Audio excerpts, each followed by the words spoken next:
রোহিঙ্গা সংকট নিরসনে সব পক্ষকে নিয়ে দ্রুত সম্মেলন ডাকতে জাতিসংঘ মহাসচিবকে আহ্বান জানিয়েছেন অন্তর্বর্তী সরকারের প্রধান ডক্টর মোহাম্মদ ইউনূস।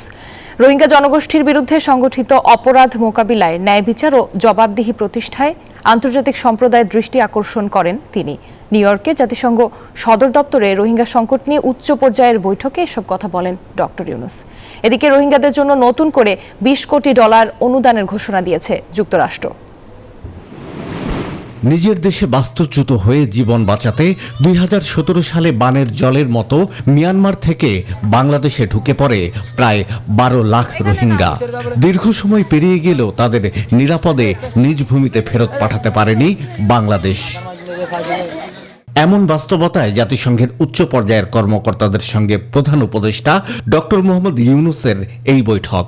প্রধান উপদেষ্টা বলেন, বাস্তুচ্যুত রোহিঙ্গাদের কারণে নানামুখী চ্যালেঞ্জের মুখে পড়েছে Bangladesh. UN Secretary General may convene an all-stakeholders conference on the Rohingya crisis as soon as possible. The conference should review the overall situation of the crisis and suggest innovative and forward-looking ways out.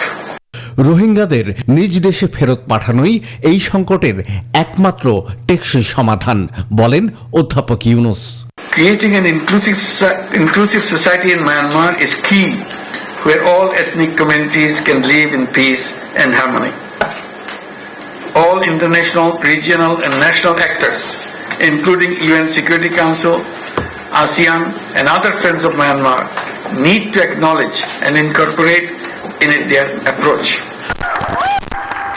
এর আগে new ইয়র্কে Clinton global ইনিশিয়েটিভের অনুষ্ঠানে প্রধান উপদেষ্টা হাজির হন ছাত্র আন্দোলনের 3 সমন্বয়ককে নিয়ে। এ সময় ক্লিন্টন পরিবারের সঙ্গে তার দীর্ঘ বন্ধুত্বের কথা তুলে ধরেন doctor Yunus. I found out when he was running for president. He was a governor. Now he wants to be president. He said, "You must be present when I announce my presidentship and declare as a candidate." জাতিসংঘ অধিবেশনের সাইডলাইনে ইতালির প্রধানমন্ত্রী Georgia মেলোনির সঙ্গেও বৈঠক করেন doctor Mohammad Yunus. দেশটির প্রধানমন্ত্রী বলেন, বাংলাদেশের সঙ্গে ইতালির বন্ধুত্বের নতুন অধ্যায়ের সূচনায় আগ্রহী তারা। আশ্বাস দেন, বাংলাদেশের বিভিন্ন খাত সংস্কারে পাশে থাকবে ইতালি। শাহ আলী জয়, নিউজ 24, ঢাকা।